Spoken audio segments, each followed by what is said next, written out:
सूरह मुल्क के आयत नंबर 13 आज हम देखेंगे, जिसकी वर्ड टू वर्ड मीनिंग कुछ इस तरह से है।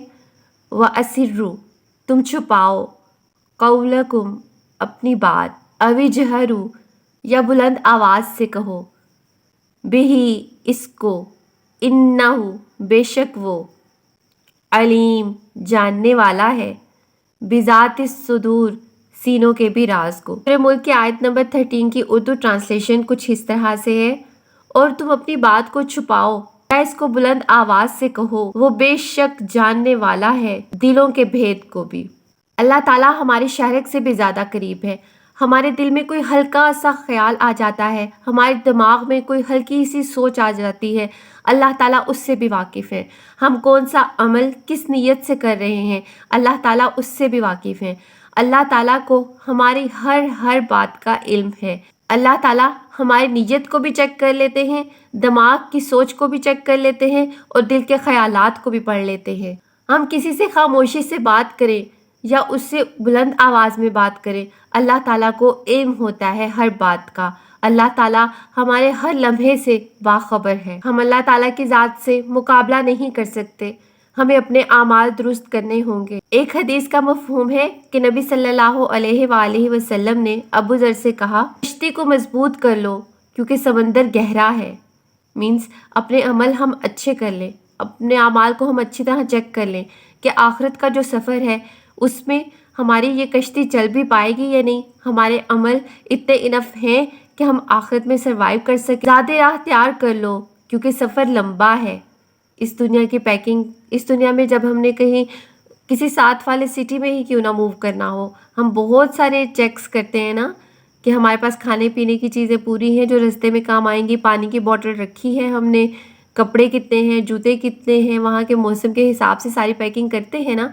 तो आज हम बैठ के ये सोचेंगे, क्या हमने आखिरत के सफ़र की तैयारी की है? वो सफ़र जो हमेशा के लिए रहना है, उसकी पैकिंग हमने इस दुनिया में करनी है। तो उस अबदी सफ़र के लिए हम आखिरत के लिए इस दुनिया की लज्जतों में कहीं कोई सौदा तो नहीं कर रहे, हम आखिरत की तैयारी पूरी कर रहे हैं। और हदीस में अल्फाज आते हैं, अपनी पीठ को हल्का कर लो क्योंकि घाटी दुश्वार है। कभी कभार जब हमने पहाड़ में चढ़ना हो, पहाड़ के किसी तंग रास्ते से गुजरना हो, तो हमारे पास लोड जितना कम होगा बैग का, उतना हम इजीली ऊपर चढ़ सकेंगे ना। यहाँ इसको तशबीह दी गई है हमारे गुनाहों से। अपने गुनाहों से जितना हो सके इस दुनिया में ही तौबा कर लें ताकि आखिरत में हमारे गुनाह हमारे लिए मुश्किलात ना खड़ी करें। हम अपने अमल में खुलूस पैदा कर लें, अपनी नीयतों को खालिस कर लें कि हम जो काम करेंगे अल्लाह ताला के लिए करेंगे, क्योंकि वो ज़ात जिसने हर चीज़ को क्रिएट किया है, उसे क्रिएट करके छोड़ नहीं दिया, वो फिर हम पे नज़र भी रखता है। और हम पे सिर्फ ज़ाहिरी नज़र नहीं रखता, सिर्फ हमारे एक्शंस को नहीं देखता, वो हमारी नीयत से भी वाकिफ़ है। अल्लाह ताला ने अपनी क्रिएशंस में तो निशानियाँ ही रखी ही हैं, कभी कभी वो अपना गैज़ो गज़ब, अपना गुस्सा भी दिखाते हैं हमें ज़लज़ले की फॉर्म में। अभी पाकिस्तान में ज़लज़ले के झटके महसूस किए गए हैं। मेरी प्यारी बहनों, हमारे पास टाइम पता नहीं कितना है, कौन सा लम्हा हमें कहाँ ले जाए हमें नहीं मालूम।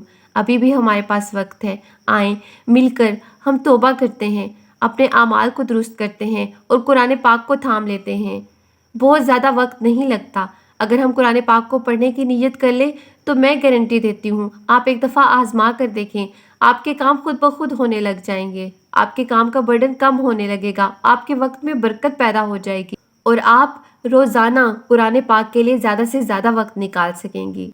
अगर आपको वीडियो अच्छी लगी है तो चैनल को सब्सक्राइब करें और वीडियो को शेयर करें, क्योंकि हमें नहीं पता हमारी कौन सी बात किसी के दिल में घर कर जाए और उसका दिल हिदायत पा जाए। अल्लाह ताला हमें तौफीक दें कुरान पाक को पढ़ने, इस पे अमल करने की। अगर आप इस आयत से रिलेटेड कोई भी पॉइंट और ऐड करना चाहते हैं तो कमेंट सेक्शन में ज़रूर बताइएगा। इंशाल्लाह आने वाली वीडियोज़ में मैं आपका मैसेज आपके नाम के साथ शेयर करूँगी। अस्सलामु अलैकुम वरहमतुल्लाहि वबरकातुहू।